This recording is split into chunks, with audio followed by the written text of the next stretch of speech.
believed in the Old Testament eye for an eye. Matter of fact, he even wrote in one of his books about how he believed that there should be no law, there should be no government, that we should just take care of everything ourselves. An eye for an eye, a tooth for a tooth. If I'm harmed, I harm someone else.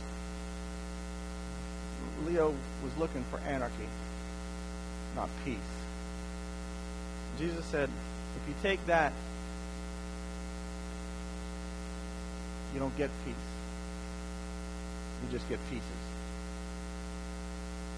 Dr. Martin Luther King and Gandhi based their ministry both on Matthew 5:38. They knew that if we did not learn this lesson, nothing else would change. They knew that as long as they lived to get even with those they hated, they would never get ahead. Both used this statement often. If we do an eye for an eye and a tooth for a tooth, we'll all be blind and toothless in the end. Gandhi had a similar statement.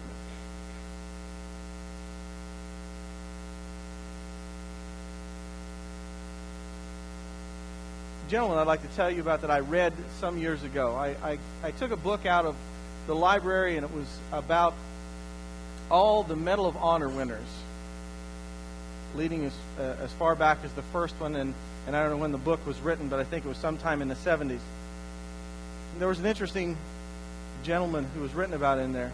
His name was Desmond Doss. And Desmond Doss was interesting because he was the only, as far as anyone knows, conscientious objector to win the Congressional Medal of Honor. Desmond Doss was drafted in World War II. He did not refuse to serve, but he refused to carry a weapon of any kind because he said in his faith it would not allow him to take another life. But he also believed that because he was a member of this society and lived in the United States, he would serve. So they made him a medic. They made him a medic, and they attached him at some point. He ended up being attached to a Marine Corps unit. And he found out during the course of their travel from the United States over to the Philippine Islands that Desmond was a conscientious objector. So every soldier on board that ship made his life miserable. They did everything they could to make his time on that ship living hell.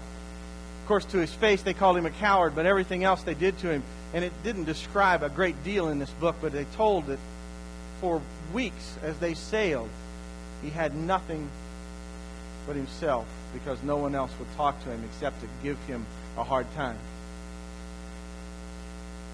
They got to the Philippine Islands, and they were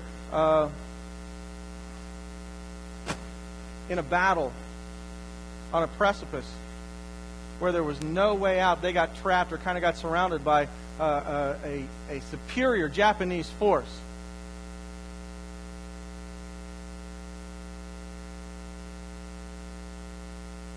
And 23 Marines were wounded. And every time one was wounded, Desmond would go out into the line of fire and carry them back to safety and bind their wounds, to the point where he was wounded himself. When the battle was over, he survived, and the majority of the men that he put himself in harm's way to get to survived. And the Marine unit that he was attached to finally decided he wasn't a coward. Probably was the bravest man they knew. And so as they carried him back to go onto the hospital ship, and he was on the stretcher, and they stopped, and a captain or a major or someone stopped and said, "Son, are you all right? And I heard what you've done. Are you okay?" And Desmond looks up at him and says, "Yes, but I lost my Bible that I kept in my pocket somewhere along the way." And at the postscript in the story I read said that for 2 days and 2 nights, Nobody slept, and they didn't do anything else until they found Desmond's New Testament and got it back to him. Desmond, why is this important? Why do we care? Doss was a man who did not want to carry a gun because he knew he could not use it to take another life.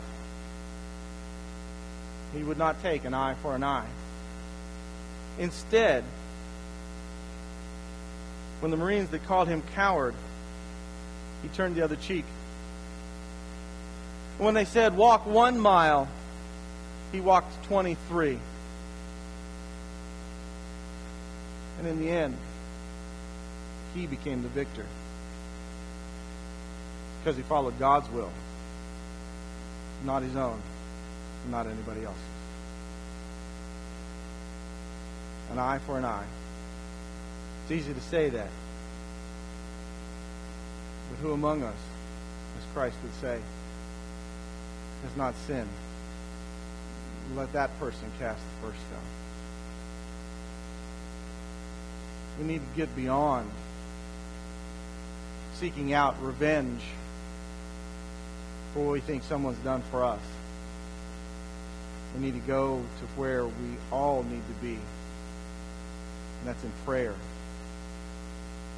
The loving God who can show us a better way. Would you pray with me?